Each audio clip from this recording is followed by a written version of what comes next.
Hello? Hello? Are you having a good time? Yes. Are you learning a lot? Yes. Are you going to use this information? Yes. Yes. So we have a lot to cover during lunch today. And as I mentioned to you earlier, this is our 7th year and it's our largest year. Is everyone having a good time, right? Okay. All right. So I'm going to bring Phil up, is the CEO, correct, and president of Ability 360, which is a co-partner of ours in this conference. And I really want to thank Phil and his staff for really helping out with the conference.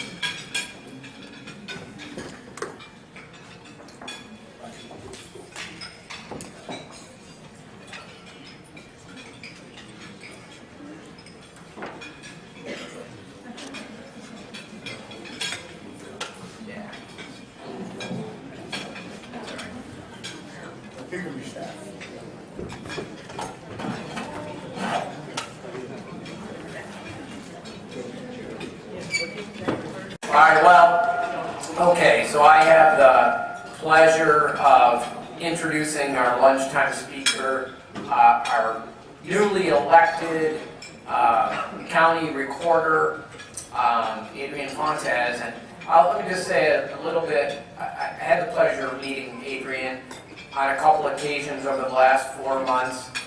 He has been busy, if you've been following him. He's been doing a great job. I know, let me tell you a couple things about him.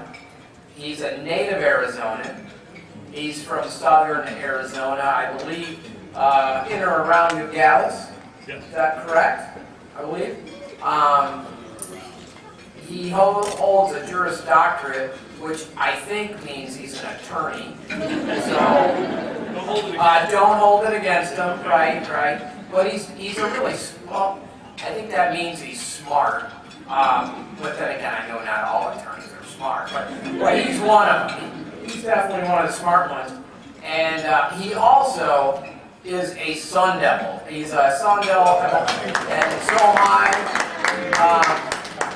Sorry we lost last night. That was a bummer. Unfortunately, we don't have a 7'1" guy look like Wilt Chamberlain on our team, but next year we'll get one. So anyway, he's been doing some amazing work already.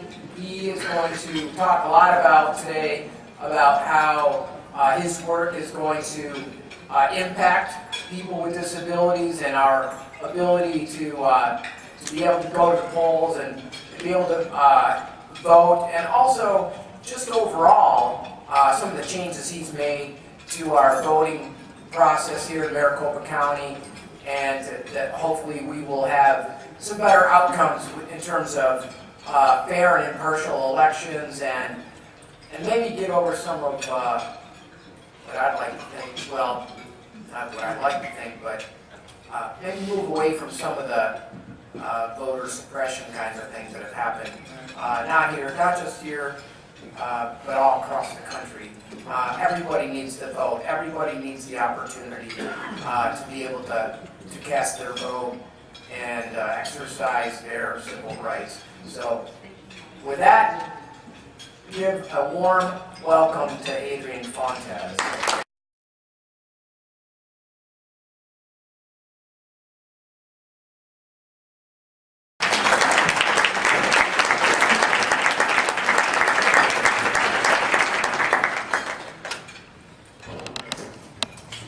Thank you for the kind introduction.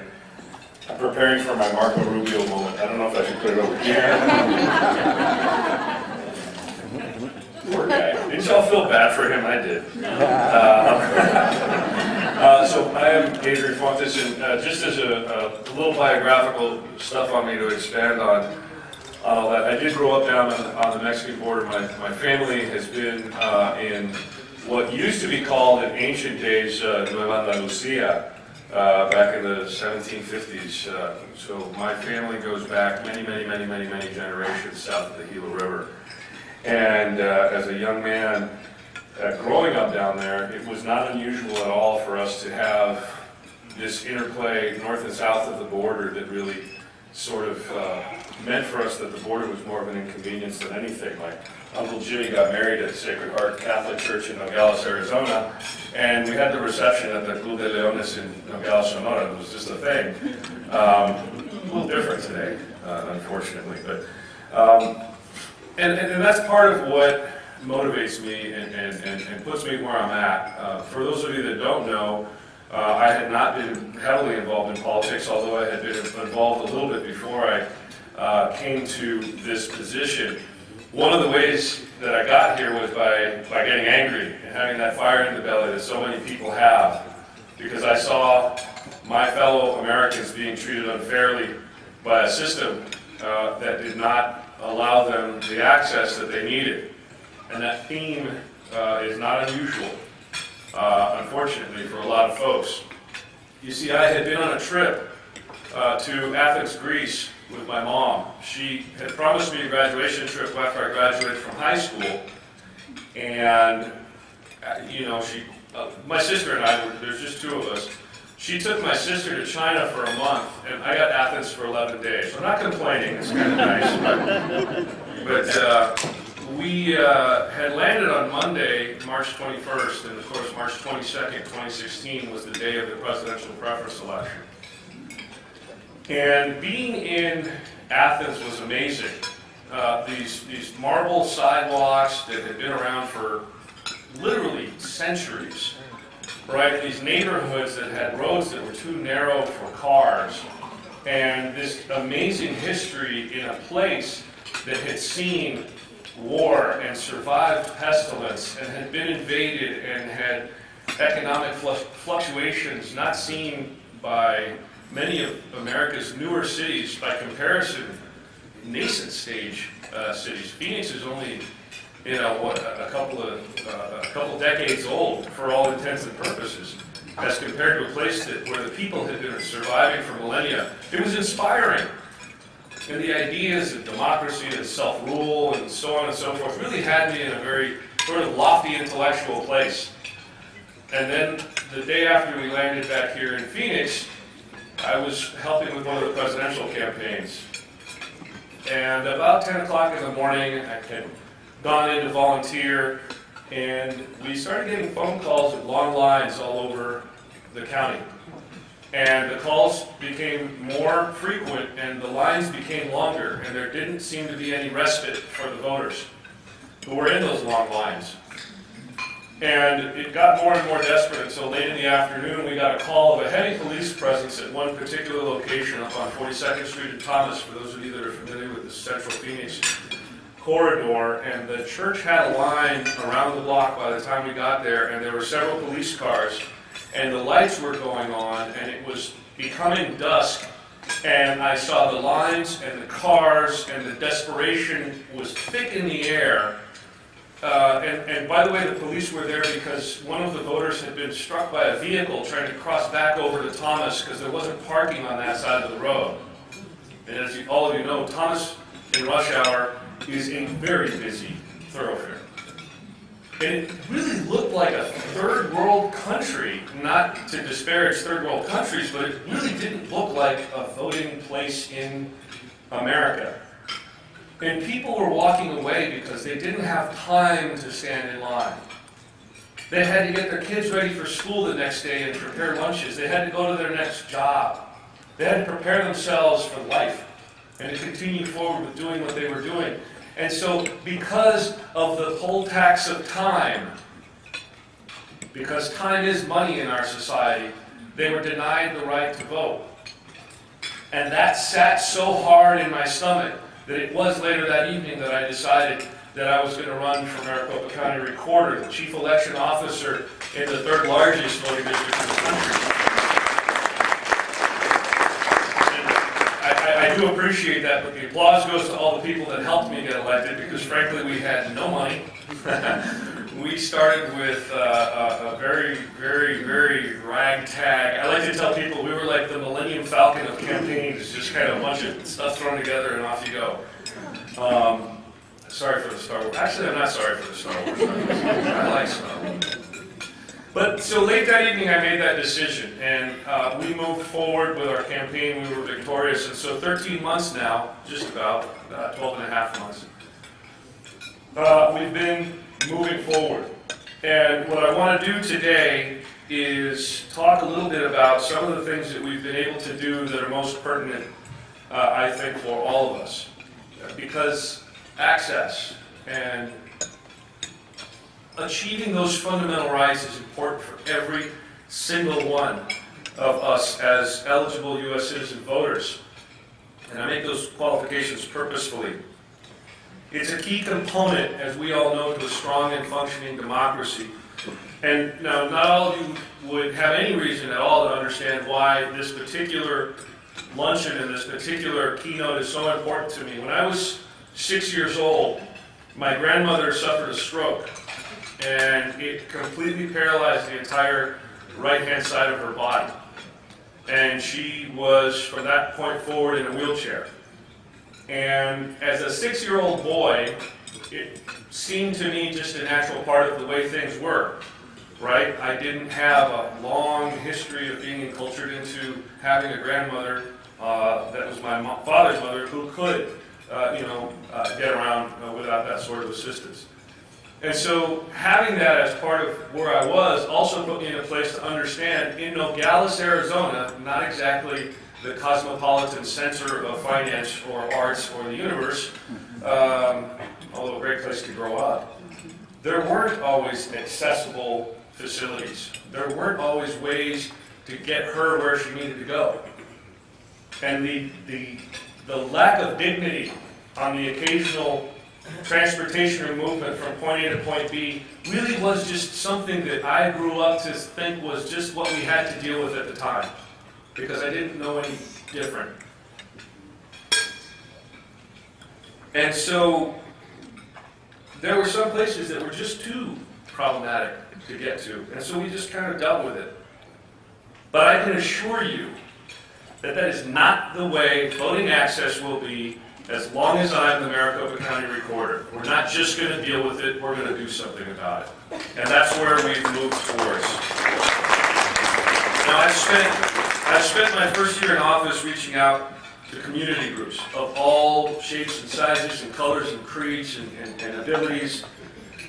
We've asked folks to partner with us, and we've built some great partnerships.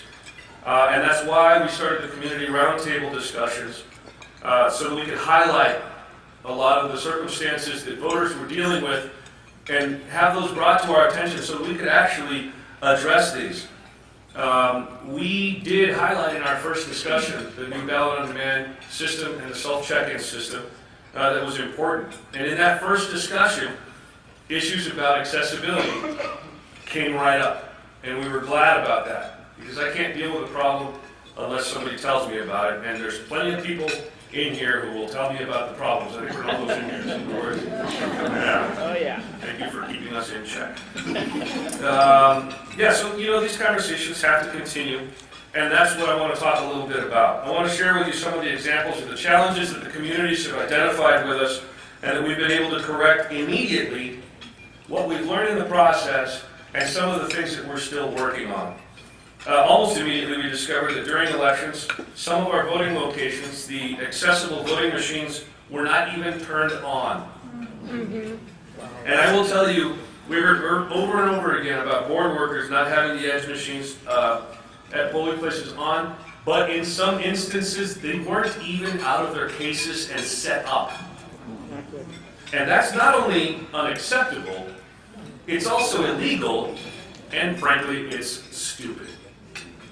And so, in order to ensure that we have those set up and the right to self-determination is protected, our policy that we instituted in November of 2017 was that at all ballot centers, the edge voting machines would be set up by our professional staff when they set up everything else. So that at the very least, what we had was a circumstance where a voter who needed to use that sort of accommodation didn't have to sit and wait while the poll workers were setting it up.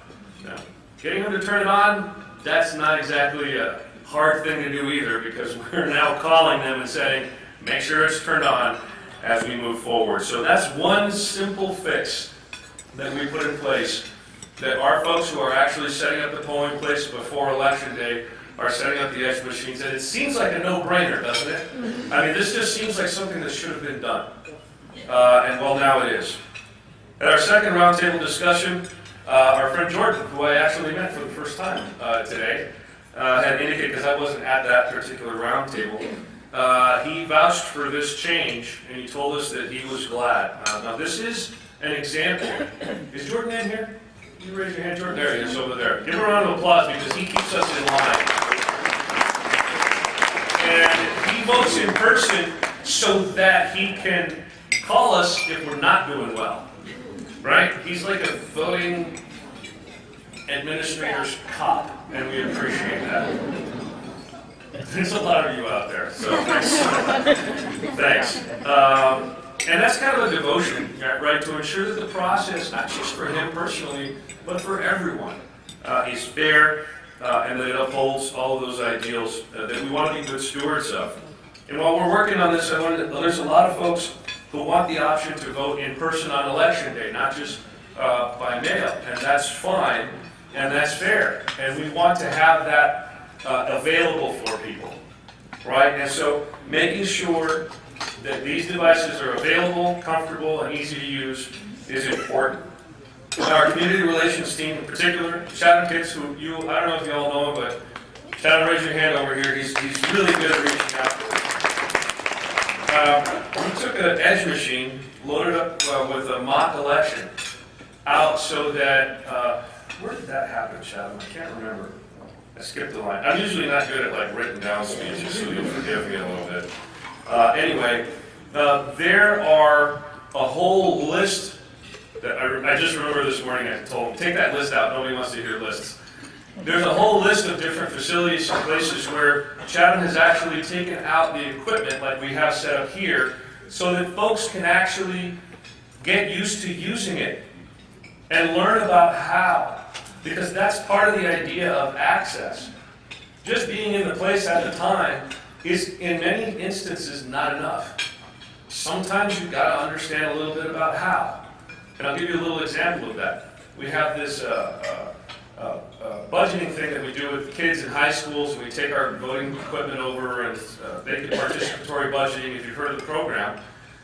And one of the things I heard from one of the students coming out after they voted, right, they get a ballot, they go, they mark it, they take it, put it in the machine, and then they walk out. One of the things I heard on the way out from one of the students was, wow, I didn't know it was that easy, right? This is just a kid in a high school. And I thought to myself, I didn't know that you'd be intimidated by it.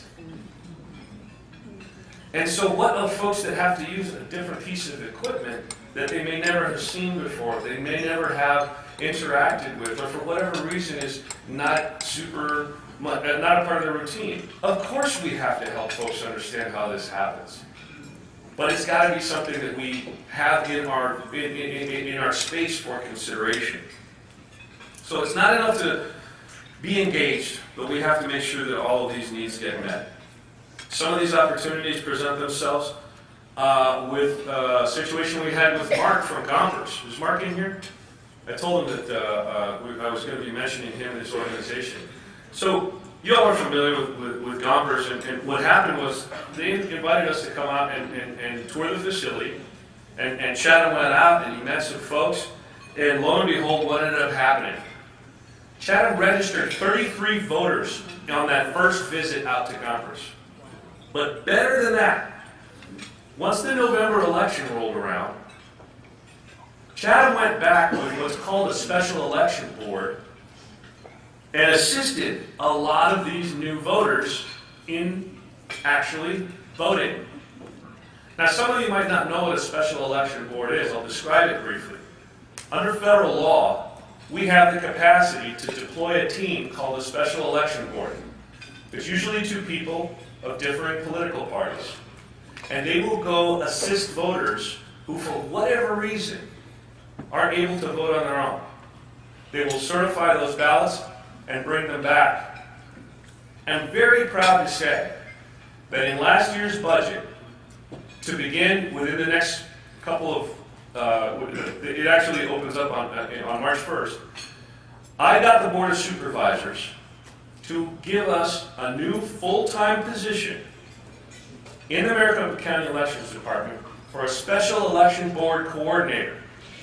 This will be one person who is dedicated to deploying these teams out and about for folks who might find themselves in circumstances where they just can't administer the ballot and the election on their own. That fundamental right to vote is so important to us that we are going to be having a full-time person now to coordinate these efforts all across Maricopa County, which is not an easy task because there's 2.5 million registered voters, 2.2 million are active.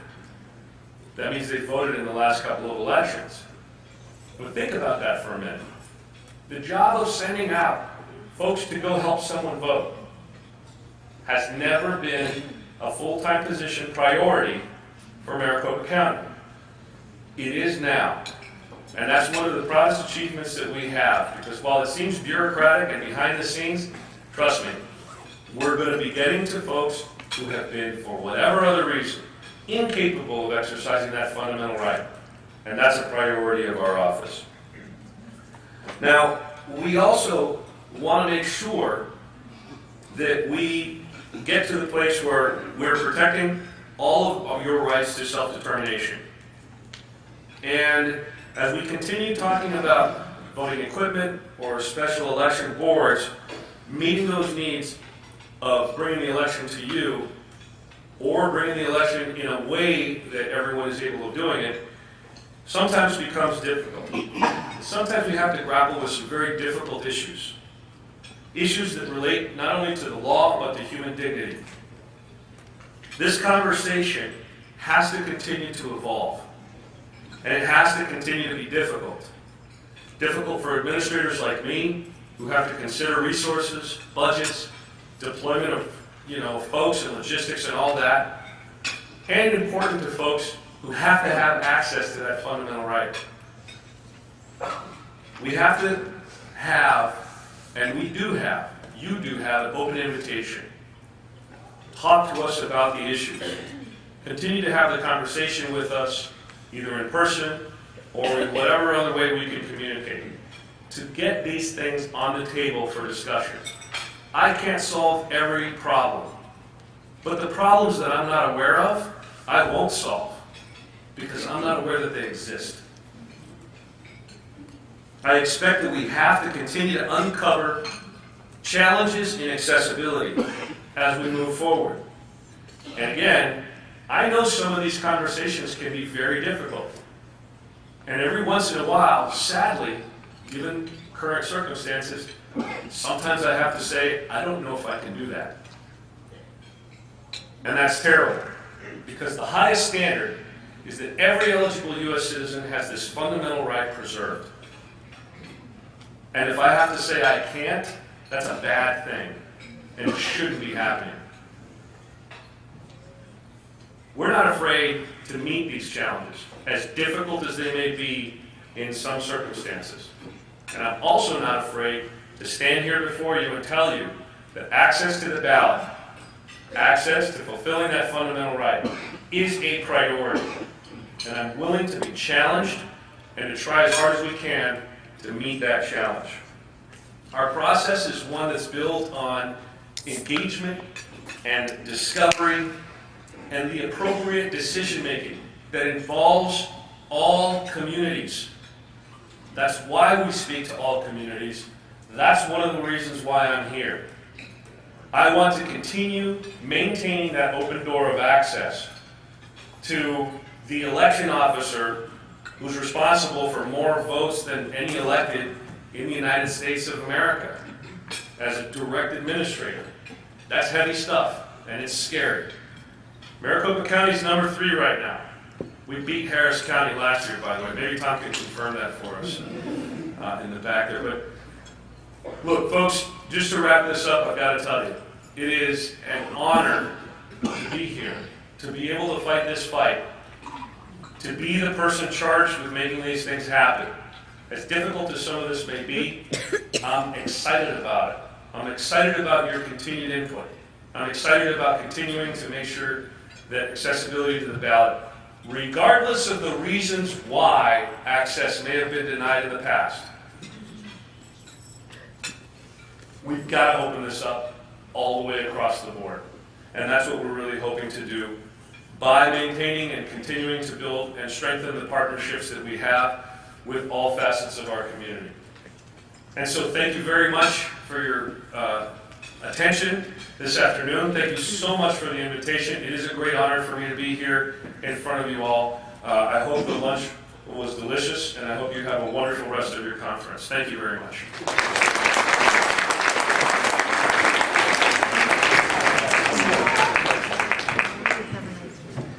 Thank you. Give Mr. Fosntes another hand.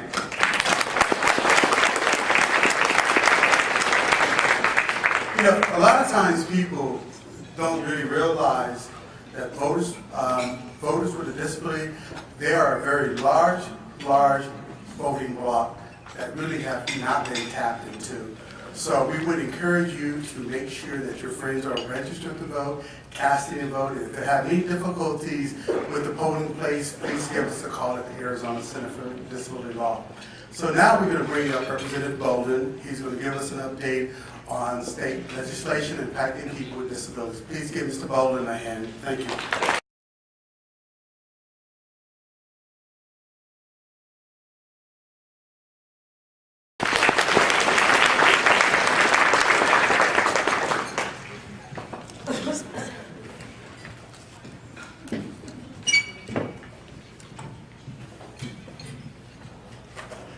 Good afternoon. Good afternoon. You can do better than that. Good afternoon. Good afternoon. So first I want to say thank you for inviting me as a guest speaker at the 7th Annual African American Conference on Disabilities. It really is an honor to me. I want to tell you a little story today that happened a little earlier. And I'm going to let you guys know I'm going to need your help throughout this speech. So I woke up this morning with my legs feeling a little heavy and weak, my head pounding, and feeling like something was just squeezing it. My back aching, and my mind just exhausted. This has been one of the very long weeks at the state legislature, one in which we put in probably about 115 hours down there. I looked at my calendar, praying that I had nothing on there today. Which actually has never happened over the last 8 weeks. There's always been something every single day. But we could always hope. So I pulled up the calendar and I seen this conference. And I realized I made the commitment weeks ago. I also thought, I knew Adrian would be here, and I know he amazed the crowd and they won't even remember me. They won't even think about me not being here. And I started to call my assistant and say, could you call the organizers and let them know I just can't make it? And then I just paused for a minute while I was laying there and thought about what I was about to do. Thinking about the difficulties that many people have every single day, and thinking about the privilege that I had just to be able to get up out of bed and walk to the restroom, to walk downstairs. The privilege that I had to be able to put together a speech, which I hope is coherent, because again, remind you, it's been a long week. I stepped back and I really thought about the quote of Henry Ford. Whether you think you can or you can't, you're probably right either way. Thank you. My name is Reginald Bolding. I have the pleasure of serving in the Arizona State House of Representatives, serving Legislative District 27, which we're happen to be in this afternoon.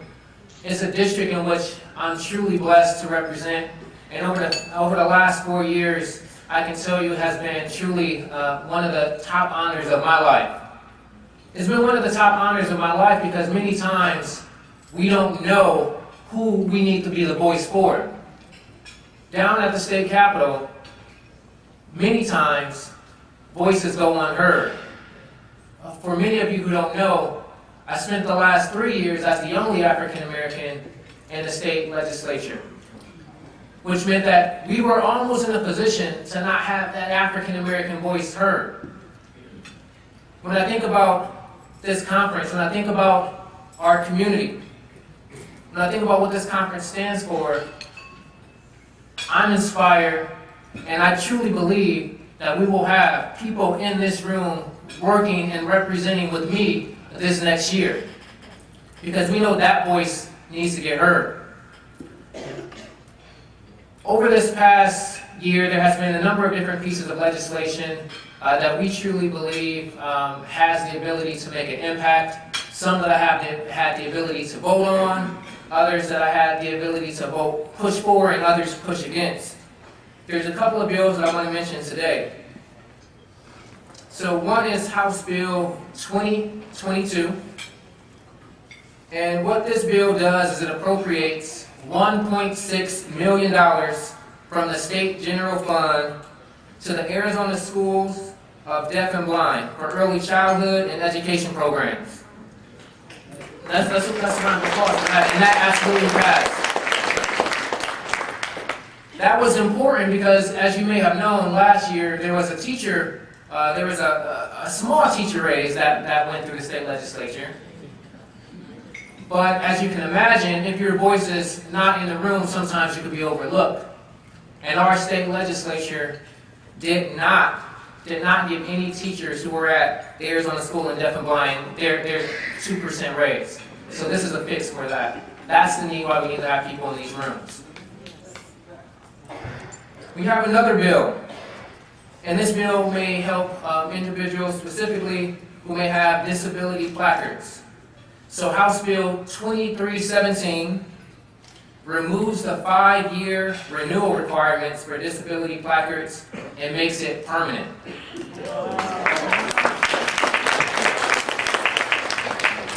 We have another, and that piece of legislation is moving as well.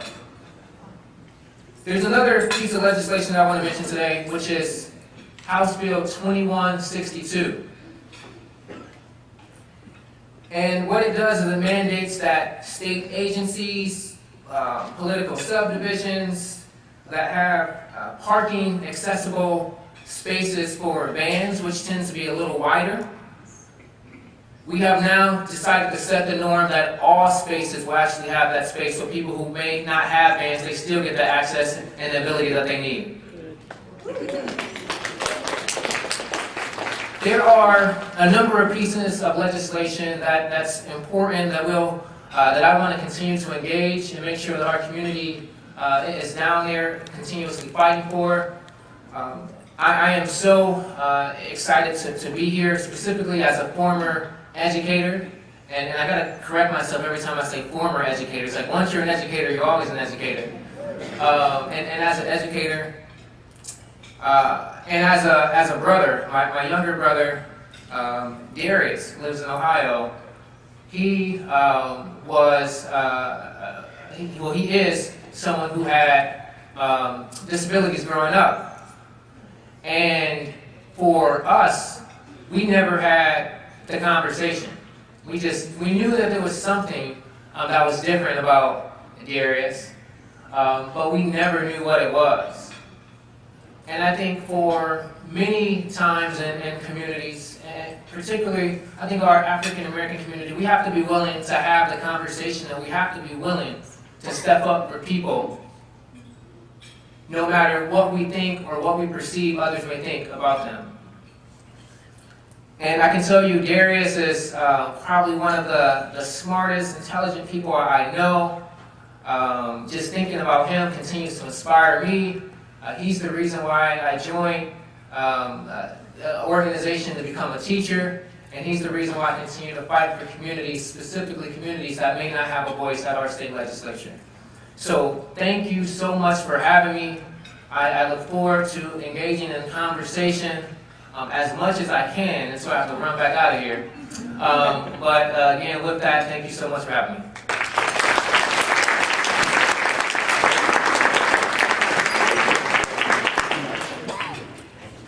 Okay, is everyone enjoying yourself? For lunch, enjoying yourself?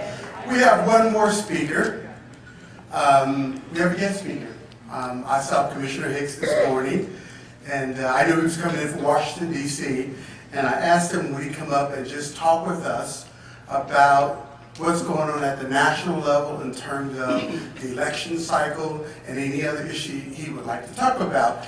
I'd like to introduce you to Thomas Hicks, Commissioner with the U.S. Election Assistance Commission in Washington, D.C. And Mr. Hicks was here last year, and I'm glad he came back this year. Mr. Hicks, come on board.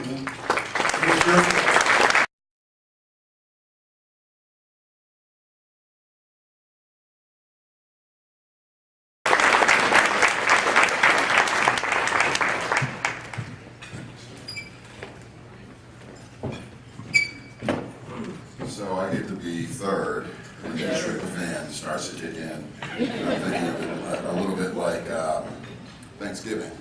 So, so enjoy that chocolate cake or that carrot cake. And since I do not have anything really prepared, I'm just going to speak from my nonsense. So next week, I want to thank Ronaldo for inviting me out. I almost canceled because I had to deal with the Department of Homeland Security and the FBI yesterday and this briefing that we had. Next week, I've served at the EAC for 3 years now. President Obama nominated me in 2010, and I was finally confirmed in 2014. So my term is expired. So President Trump has to renominate me, and I have to be reconfirmed.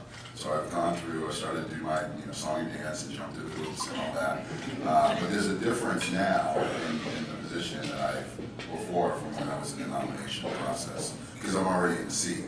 So unless they confirm and nominate someone to take my position, I'm already in the seat. So it's a little bit less worrisome in that regard. But next week, next Friday, I take over as chairman of the EAC. It's a one-year term, and we go February through February. And so I'm really looking forward to being chair again. I was chair in 2016 and had to deal with a lot of issues that we all have heard about and read about in the news, and I can't really talk about.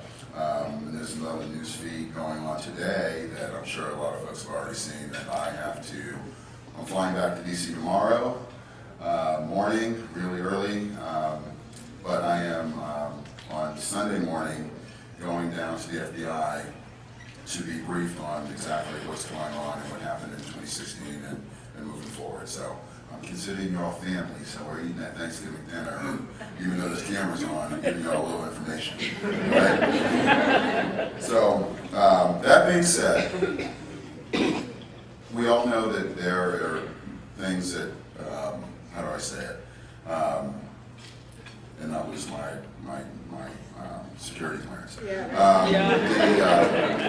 We all have heard that Russia meddled in the election. Yes, we have. What Russia was supposedly done is nothing new than what has happened over centuries in the country. In terms of people being told to vote on Wednesday, in terms of being told that their polling places are different locations, or being told that this candidate is this or this candidate is that. The thing that's changed now is the way that people get their information. And so just because people say, well, I saw it on Facebook, or I read it in Google, or I Googled it, doesn't mean that it's necessarily true. I've met with Google, I've met with Facebook, and hopefully this time around they're going to be doing a little bit different in terms of what they're going to do, in terms of making sure that information is filtered a little bit better. But that being said, we still have a First Amendment right to, people can say whatever they want and put out whatever information they want. But we still have this right that says that. So like Adrian, I have my JD as well, but that doesn't mean I'm necessarily smart, because I'm not. But there's one case that I remember from law school, and it's Times v. Sullivan, and it says that you can't yell fire in a crowded theater. So just because you say it, doesn't mean you shouldn't be prosecuted for it. So I'm hoping that as we move forward, we can still do what we can to ensure that the elections run smoothly and they run accurately. So that being said, there's a young man in here today who was in our first session that Mr. Tatum Mr. Chatham was talking to about registering people to vote. Yeah, I'm talking about you. So it's a young man in the Lakers shirt. Even though I'm from Boston, I was showing him a little love. And Mr. Chatham asked him to do one thing: register people to vote. And so I'm saying not just for him, but for all of us. So if you're 50, divide that in half and register 25 people. If you're 25, register 25. If you're 2, register 100. Just register some folks.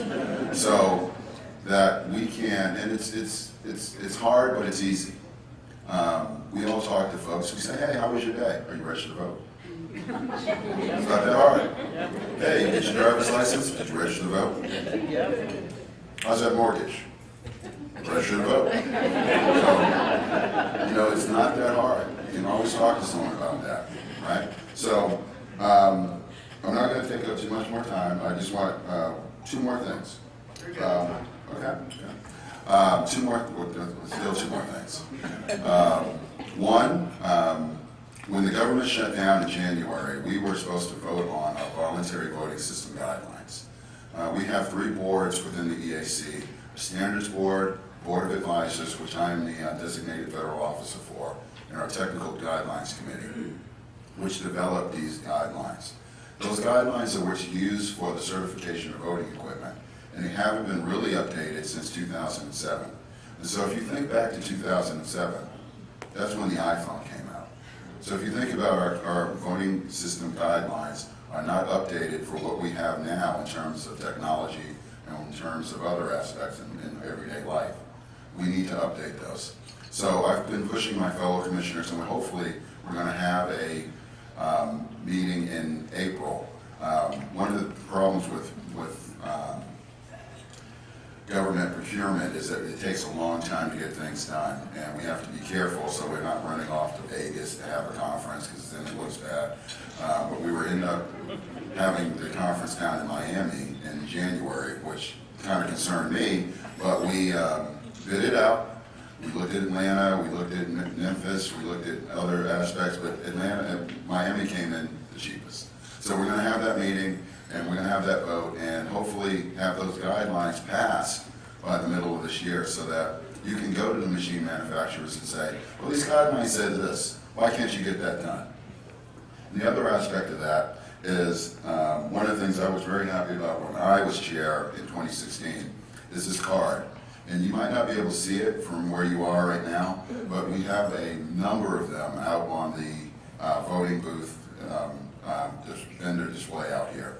And what this is, it lays out your rights as a disabled voter, your federal rights. And you can't see it from here, but it's in Braille as well. And on the back has a QR code that you can scan in and get this as a download.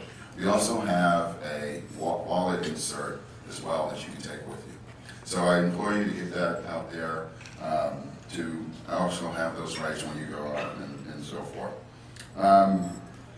One other thing, I hate Twitter. I've said this wherever I speak. I hate Twitter, but my communications folks say that I have to start using it more and more. So I have a Twitter account. It's @RedBlue2024. So if you want to follow me on Twitter, please do so. I'm not getting up at 5 o'clock in the morning to tweet, but I tweet occasionally. So one last thing, and last week I was in South Carolina, and my parents, who've been married for 49 years now, celebrated their 40th. Oh, my dad, this is another ridiculous thing. My dad thinks it's 50. My mom says it's 49. I say there's this thing called a marriage license. Look at it. So I honestly think it was my dad not wanting to get her a gift next year for 50. But anyway, so they're from Georgia, which is right next to South Carolina, and I've gone to 48 of the 50 states. And I've had this is one of the greatest jobs anyone can ever have. I love my job. I get to travel around the world. I was in The Hague this year. I went to, where else did I go? I went to Cuba in 2016. I went to India, but I've gone to 48 of the 50 states. And so I get to go around the world and all around the country talking about voting and other aspects of it as well. So last week I was in South Carolina, and South Carolina is a very interesting state in that the register of voters, it's in most of the states that you go to, it's usually non-minority folks who are registering folks to vote, or the administrators. And so with South Carolina, it's basically half and half black, half white, which was kind of amazing to me as an African American. Well, I got up there, and some of you have already noticed this from seeing me today and in some of the conferences and sitting in the cafeteria. My allergies are really acting up, so I sound like Typhoid Mary. So I'm not contagious, it's allergies. I've gone to the doctor over and over again. Well, in South Carolina, even though the Me Too movement is strong, and I'm not disparaging it at all, people would come up to me, put their hand on my shoulder, and hand me a cough drop. And so, with that, I always think of South Carolina as part of family, and I always think of wherever I go as part of family. So, if there's anything that you need to talk about, just give me, a call, email me. I'm at thicks@eac.gov. Phone number, I don't know offhand because I never use it myself, but I can get that information to Ronaldo and have that given out to anyone who wants it. What about So- paper trails for voting? I can't hear you. Paper What trail? about paper trails? What about it? Well, are we doing anything to get that? So, yes and no. So with the voluntary, so the question was, what are we doing about paper trails? So a lot of advocates are advocating for paper trails that be something tangible that people can see and be able to recount and move forward with that. Well, paper is not always accessible. So we want to ensure that those who are not able to use that paper still can vote independently and privately using what is under the law. That being said, voting machine manufacturers are not making machines anymore that don't have some form of paper trail. So we're not, the way that the EAC works is we advocate in terms of what those standards should be. We're not going to advocate what paper, if it should be paper or not, because we don't, like what I was saying earlier, in 2007 we didn't even know about the iPhone. So we don't want to advocate for something that might not be there in 2 years or 5 years. So that being said, that's more of a state issue anyway.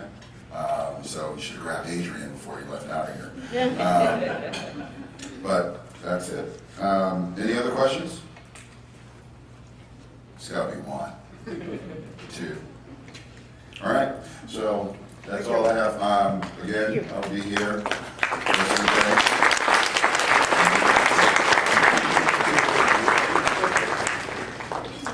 Give Mr.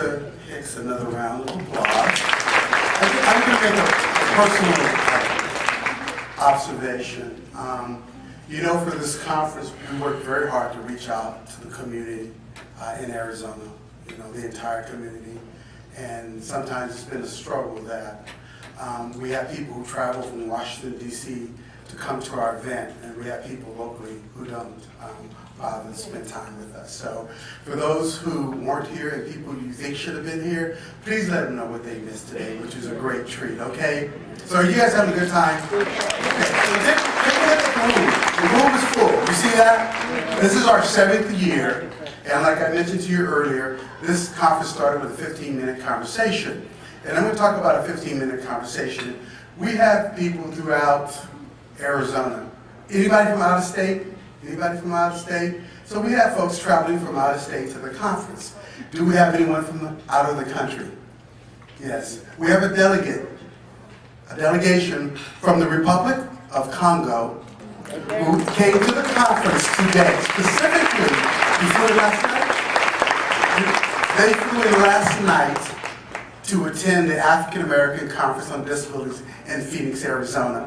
So we have Mr. Hicks, who flew in from Washington, D.C. We want to thank you. We have the delegation from the Republic of Congo they came through ASCAR, through 360, and through ACDL.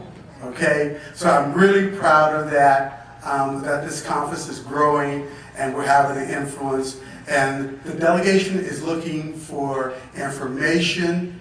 So if there's anything you think you can provide them so they can go home and provide better services, better laws for their citizens with disabilities, because that's why they're here. I spoke with them and I really appreciate it. And I tell you, this has been a great conference, a lot of good information. And remember this, please come to the closing session today. You're going to love it. Steve Freeman, great guy, is going to close it out with us, and we do have some giveaways, okay? So please come to it. Now, any questions? Anybody have any questions? Any questions? Yes? No? Okay. So you have a few minutes before the next session start, and we'll see you at the closing session. All right? Enjoy.